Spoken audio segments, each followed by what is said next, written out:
Programme में एक बार फिर खुशामदीद। बात हो रही थी मौजूदा सियासी सूरत हाल के ऊपर और ख़ास तौर पे अब Pakistan Peoples Party Punjab focus कर लिया है। बिलावल भुट्टो ज़रदारी लाहौर में मीडिया से बात कर रहे थे, सहाफ़ियों के सवाल के जवाब भी दे रहे थे और साथ ही साथ उन्होंने आज चूँकि CEC की तरफ से बिलावल भुट्टो ज़रदारी साहब को वज़ीर-ए-आज़म के उम्मीदवार बनने के लिए क्लीन चिट मिल गई है और ज़ाहिर पहले भी कहा जा रहा था, आज ऑफिशियली इस चीज़ का अनाउंस कर दिया पाकिस्तान पीपल्स पार्टी की तरफ से बिलावल भुट्टो ज़रदारी वज़ीर-ए-आज़म होंगे। पाकिस्तान पीपल्स पार्टी अगर अक्सरियत हासिल करती है, हुकूमत बनाने की पोजीशन में होती है। पंजाब सिंध की जब हम बात करते हैं, सिंध में पाकिस्तान पीपल्स पार्टी की बहुत बेहतर पोजीशन है। पंजाब में बहुत ज़्यादा मेहनत करनी होगी और यही वजह है कि वहाँ पे खुद chairman Pakistan Peoples Party Bilawal Bhutto Zardari sahab मौजूद हैं। उन्होंने पंजाब फोकस करना है। पंजाब जो पाकिस्तान पीपल्स पार्टी का किसी ज़माने में गढ़ होता था, वो बुनियाद भी पाकिस्तान पीपल्स पार्टी की लाहौर से ही रखी गई थी ज़ाहिर। और अब पाकिस्तान पीपल्स पार्टी पंजाब में बहुत कमज़ोर है। ऑन पेपर जब हम देखते हैं, वैसे तो दावे किए जा रहे हैं कि पंजाब में अब हम नंबर्स बेहतर करेंगे, लेकिन 2008 के बाद 13 का जो इलेक्शन हुआ और 13 के बाद 18 के इलेक्शंस के जो नंबर्स हैं वो बिल्कुल डिफरेंट हैं। और उस नंबर्स को मद्देनज़र रखते हुए अगर आज हम कंपैरिजन करें 2024 के इलेक्शंस का, तो पाकिस्तान पीपल्स पार्टी को बहुत ज़्यादा मेहनत करनी होगी। इस पर मज़ीद बात करेंगे। हमें ज्वाइन किया है जनाब डॉक्टर सुराब सरकी साहब ने, सीनियर सियासतदान है, सीनियर रहनुमा है पाकिस्तान पीपल्स पार्टी के। डॉक्टर साहब खुशामदीद कहते हैं आपको शो में। डॉक्टर सुराब सरकी साहब सुन पा रहे हैं आप मुझे? जी जी, आपकी आवाज़ आ रही है। डॉक्टर साहब किस तरह देखते हैं chairman Pakistan Peoples Party Bilawal Bhutto Zardari sahab Lahore में अब से थोड़ी देर पहले वो मीडिया से बात भी कर रहे थे। थोड़ी आवाज़ कम आ रही है आपकी। बड़ा चैलेंज होगा पाकिस्तान पीपल्स पार्टी को। सिंध में तो हम देख रहे हैं कि आपकी पोजीशन बहुत बेहतर है। पंजाब से आप कैसे बैक बाउंस करेंगे? 13 और 18 के इलेक्शंस को अगर हम मद्देनज़र रखते हैं तो आपकी पोजीशन तीसरे, चौथे, पाँचवें नंबर की रही है। आज ज़रा अब 2024 में आप दाखिल हो चुके हैं, 8 फरवरी को इंतखाबात होंगे। पंजाब की क्या हिकमत अमली है? पाकिस्तान पीपल्स पार्टी ने आज ज़रा CEC का इजलास था लाहौर में, तो उन्होंने तो फैसला किया कि हमारी तरफ से चेयरमैन पाकिस्तान पार्टी बिलावल भुट्टो ज़रदारी साहब वज़ीर-ए-आज़म होंगे। लेकिन पंजाब आपको नंबर्स बेहतर करने होंगे, चीज़ें बेहतर करनी होगी। वहाँ आपने पार्टी की बुनियाद रखी, किसी ज़माने में गढ़ था, अब आपके पास वहाँ पे नंबर्स नहीं है, तो क्या हिकमत अमली बनाई जा रही है कि पंजाब से आप बैक बाउंस कर सकें? देखें, अल्हम्दुलिल्लाह पाकिस्तान पीपल्स पार्टी में बहुत सारे लोग पंजाब के अंदर शमूलियत कर रहे हैं।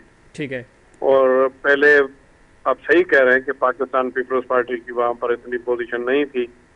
उसमें यह भी एक बहुत बड़ा फैक्टर था कि वहाँ पर मुस्लिम लीग नून हमें कोई काम करने नहीं देती थी, जिसका नतीजा यह निकला कि हमने फिर उन जमहूरियत की बका के लिए हमने उनके साथ COD भी साइन किया और उनके साथ हमने हुकूमत भी बनाई। 2008 में भी उनको हमने अपने साथ लिया, फिर वो बाद में हमसे निकल गए। उससे हमें हमारे जो वोटर थे वो बहुत नाराज़ हुए और उन्होंने, क्योंकि हमेशा उनकी सूबे के अंदर हुकूमत रही, तो उन्होंने पाकिस्तान पीपल्स पार्टी को वहाँ पर स्पेस दिया नहीं, जिसका नतीजा ये निकला कि वहाँ पर PTI एक दूसरी जमात के तौर पर मजबूत होकर बाहर आई। अभी वहाँ पर हम अपोजिशन कर रहे हैं और आप ये देख रहे हैं कि पूरे सेंट्रल पंजाब में, जनूबी पंजाब में और पूरे पंजाब के अंदर बहुत बड़ी शख्सियत जो हैं वो पाकिस्तान पीपल्स पार्टी में शमूलियत भी इख्तियार कर रही हैं। और हमारे जो जलसे हैं अभी तक, जो जितनी भी पार्टियां हैं पूरे पाकिस्तान में, सबसे ज़्यादा अगर कोई कैंपेन चल रही है तो वो पाकिस्तान पीपल्स पार्टी की चल रही है।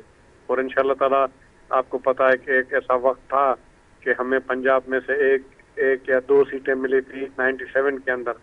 कुल 17 सीटें थी पाकिस्तान पीपल्स पार्टी की पूरे पाकिस्तान के अंदर कौमी असेंबली की। तो उसके बाद फिर जब बाद में दूसरा इलेक्शन आया 2002, तो आपको मालूम है कि हम हुकूमत बना सकते थे। एक सिंगल लार्जर पार्टी जो है हमारी थी पूरे पाकिस्तान में। हमारी जो उस वक्त अक्सरियत थी वो मुस्लिम लीग नून से भी ज़्यादा थी, लेकिन आपको पता है कि फिर उसमें पाकिस्तान पीपल्स पार्टी के बहुत सारे लोग तोड़े गए, पेटचाट बनाई गई जनरल मुशर्रफ ने, फिर वो जमाली साहब को वज़ीर-ए-आज़म उन्होंने बनाया। तो ये तो आप नहीं कह सकते कि पाकिस्तान पीपल्स पार्टी रिवाइव नहीं होगी। पाकिस्तान पीपल्स पार्टी नजरियाती पार्टी है और वहाँ पर नहीं नहीं पाकिस्तान पीपल्स डॉक्टर पार्टी साहब, मैं ये नहीं कह रहा कि नहीं होगी, मैं ये कह रहा हूँ कि कैसे होगी, क्योंकि आपने खुद इंशाल्लाह। 2002 का जिक्र किया, फिर 8 में जी जी कमबैक हुआ, जब मोहतरमा 2007 में वापस आई, फिर शहादत होती है उनकी, जी। उसके बाद आपका कमबैक पंजाब में हुआ, आपने हुकूमत भी बनाई। बिल, लेकिन बिल्कुल कम उसके बैक बाद हुआ अब हम देख पंजाब। रहे हैं कि 2 इंतखाबात 13 और 18 के इंतखाबात में आप बुरी तरह नाकाम हुए। तो क्या हिकमत अमली अभी होगी जो 2024 में आपको वापस पंजाब में वापस ला सकती है? मैं तो ये इंशाल्लाह पूछ रहा ताला हूँ। हिकमत अमली हमारी यही है कि हम वहाँ पर काम कर रहे हैं। और आप ये देखें कि बहुत सारे लोग जो हैं वो पाकिस्तान पीपल्स पार्टी को ज्वाइन कर रहे हैं, और पाकिस्तान पीपल्स लेकिन पार्टी पर डॉक्टर वहाँ साहब, पर। अभी तक आज तक के जो सर्वे रिपोर्ट्स आ रहे हैं, चाहे वो इंडिपेंडेंट सर्वेस हों या मीडिया रिपोर्ट्स हों, या सोशल मीडिया के ऊपर जो सर्वे रिपोर्ट्स आ रही हैं, उसमें आपका जो नंबर आ रहा है वो तीसरा चौथा नंबर आ रहा है, तो आप तो नहीं, अब मुकाबले में नहीं आ रहे। इंशाल्लाह इंशाल्लाह आपको सरप्राइज मिलेगा। आप अच्छा। सरप्राइज मिलेगा इंशाल्लाह आपको। पंजाब के अंदर हम इंशाल्लाह सरप्राइज देंगे। और बलूचिस्तान के अंदर भी हमारी काफी मुस्तहकम पोजीशन है। वहां पर भी हमें प्रॉब्लम आ रही है कि हम टिकट्स किसको दें। इतने हमारे पास उम्मीदवार हैं जिस तरह सिंध के अंदर हैं। पंजाब के अंदर हमारे साथ मसला जरूर है, लेकिन वहाँ आसिफ अली जरदारी साहब और बिलावल भुट्टो साहब खुद उधर पंजाब के अंदर हैं और वहाँ पर ठहरे हुए हैं, कोशिश कर रहे हैं। और जाहिर है हमारी यही हो सकती है कि हम कोशिश करें, रिवाइव करें ठीक है। और पार्टी को फिर दूसरी दोबारा तरफ डॉक्टर साहब, चूंकि वक्त भी खड़ा कम करें। है, आप किस तरह देखते हैं पाकिस्तान पीपल्स पार्टी, आज सीईसी का इजलास हुआ लाहौर में, ज़रा पहले ही कहा जा रहा था जियाला प्राइम मिनिस्टर होगा, बिलावल भुट्टो जरदारी साहब को ऑफिशियली ज़रा उनकी तरफ से एक नामजद भी कर दिया गया है कि आप उम्मीदवार होंगे। पाकिस्तान पीपल्स पार्टी सिंध की, जब मैं इसलिए बार बार कह रहा हूँ कि सिंध के ऊपर हमने बड़ी बात भी की है, आपकी पोजीशन बहुत बेहतर है सिंध में। सिंध से आप नेशनल असम्बली की सीटें निकाल लेंगे, इवन कराची डिवीज़न में आपके साथ थोड़ा बहुत मुकाबला होगा, और यहाँ भी आपकी पोजीशन बहुत बेहतर है। बाकी एरियाज़ में तो वैसे ही आप स्ट्रॉन्ग है। पंजाब आपको अगेन, अगर आप पंजाब से 15-20 सीटें भी निकाल लेते हैं देखें तो आप देखें बहुत बेहतर पोजीशन में हो सकते हैं, लेकिन देखें क्या निकाल जफरीन पाएंगे? जी जफरीन भाई, आप ये देखें कि कराची के अंदर एक वक्त था कि बड़ी लसानी सियासत थी, वो खत्म हो रहा है। जी और यही यही कराची का सबसे बड़ा अलमिया था, पूरा डिवीजन था। लेकिन अब आपको पता है कि एमक्यूएम के अच्छे बड़े लीडर जो हैं वो पाकिस्तान पीपल्स पार्टी में बड़े पैमाने पे शामिल हुए हैं। बिल्कुल ऐसे ही। तो ये बहुत अच्छी बात है। और ये जो पार्टी है वो किसी की जाती पार्टी नहीं है। ये शेख जुल्फकार अली भुट्टो ने बनाई थी, सब इसमें आकर अपना काम अदा कर सकते हैं। आपको पता है सईद गनी, उसने काम किया।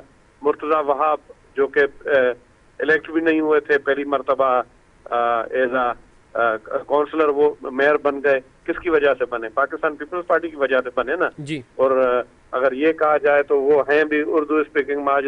अब कराची के अंदर आप ये जिस तरह मीडिया पे कह रहे हैं कि कराची में भी हमारी अच्छी पोजीशन है, पूरे सिंध में हमारी अच्छी पोजीशन है, बलूचिस्तान में अच्छी पोजीशन है, जनूबी पंजाब में अच्छी पोजीशन है, तो ये मीडिया पूरे पाकिस्तान में, पूरी दुनिया में लोग देखते हैं, तो उससे फिर एक परसेप्शन भी बनता है कि वाकई पाकिस्तान पीपल्स पार्टी बढ़ रही है। ठीक और है। पाकिस्तान पीपल्स पार्टी को जब भी मौका मिला है तो डॉक्टर साहब अगेन ये देखिए, ये तो है हम नंबर्स पे ही मैं ये समझता हूँ जी कि जिस तरह हमने 2002 में, 2008 में हमने जो है ज्यादा सीटें ली थी, पंजाब में से भी लेंगे। आज ही मैं देख रहा था सोशल मीडिया पे ये आबदा हुसैन और एक स्पीकर जो है फेडरल मिनिस्टर रही हैं, वो उनके हस्बैंड, और उन्होंने भी पाकिस्तान पीपल्स पार्टी में शमूलियत इख्तियार की है। ठीक नहीं, ये बात तो ठीक है आपकी। मैं ओवरऑल पूछ रहा हूँ कि आप सेंटर में, ज़ाहिर आप वफाकी हुकूमत बनाने के लिए आपके पास नंबर चाहिए होंगे नेशनल असम्बली के, तो वो नंबर्स कैसे पूरे करेंगे? इंशाल्लाह मैं आपको बताऊं कि मेरा, आप ये तज्जिया सुन लें, इंशाल्लाह ताला Pakistan Peoples Party single larger बड़ी पार्टी होगी, लेकिन लग ऐसे रहा है कि मरकज में कोलिशन गवर्नमेंट बनेगी। ठीक, कोलिशन तो बनेगी, लेकिन कोलिशन का जो क्राइटेरिया सेट हुआ था, जो आप हमारी नॉलेज में है कि नंबर्स होंगे। फ़र्ज़ करें पाकिस्तान पीपल्स पार्टी के पास 100 नेशनल की सीटें हैं, तो प्राइम मिनिस्टर आपका होगा, चूँकि 100 ज़्यादा आपकी हैं, 90 सपोज़ करते हैं मुस्लिम लीग नून की हैं, और बाकी जमातों की मिलाकर आपने 172 का नंबर हासिल करना। अदरवाइज़ तो 172 का नंबर हासिल करना मुश्किल है किसी भी जमात के लिए। सपोज़ कर लेते हैं कि नून लीग के पास 100 या 110 सीट्स आ जाती हैं और आपके पास 80 रहती हैं, तो आपने उनको सपोर्ट करना है प्राइम मिनिस्टर के लिए। फार्मूला तो इसी तरह का बन रहा है जो डिस्कस हुआ आपके तमाम डायलॉग्स के अंदर। तो आप समझते हैं कि आप लीडिंग पार्टी होंगे? 172 का नंबर हासिल करना तो जरदारी साहब ने खुद कहा है कि मुश्किल है, लेकिन क्या आप लीडिंग पार्टी होंगे कि आपके नंबर सबसे ज़्यादा होंगे नेशनल असम्बली में? उसके बाद हमारी तो यही कोशिश होगी कि हमारे नंबर सबसे ज़्यादा हों और हम लीडिंग पार्टी हों और हमें मौका मिले ताकि हम इस मुल्क की खिदमत कर सकें। हमारी हतुल इम्कान यही कोशिश होगी, अल्लाह करे कि हम ज़्यादा सीटें लें। मेहनत भी कर रहे हैं, कोशिश भी कर रहे हैं और इंशाल्लाह ताला उसके अच्छे नतीजे आएंगे।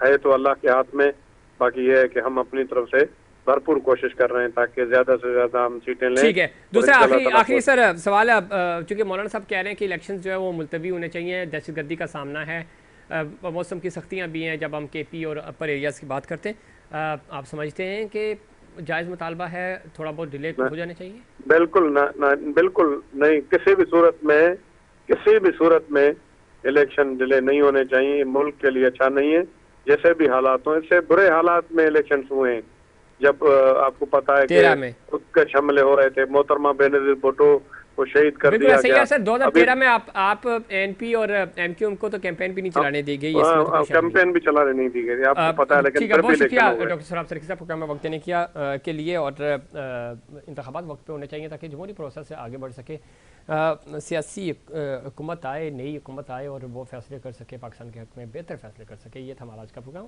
उम्मीद करता हूँ दीगर प्रोग्राम की तरह आज का प्रोग्राम भी आपको पसंद आएगा। मुझे इनसाइड पाकिस्तान की पूरी टीम को दीजिए इजाज़त। अल्लाह निगहबान।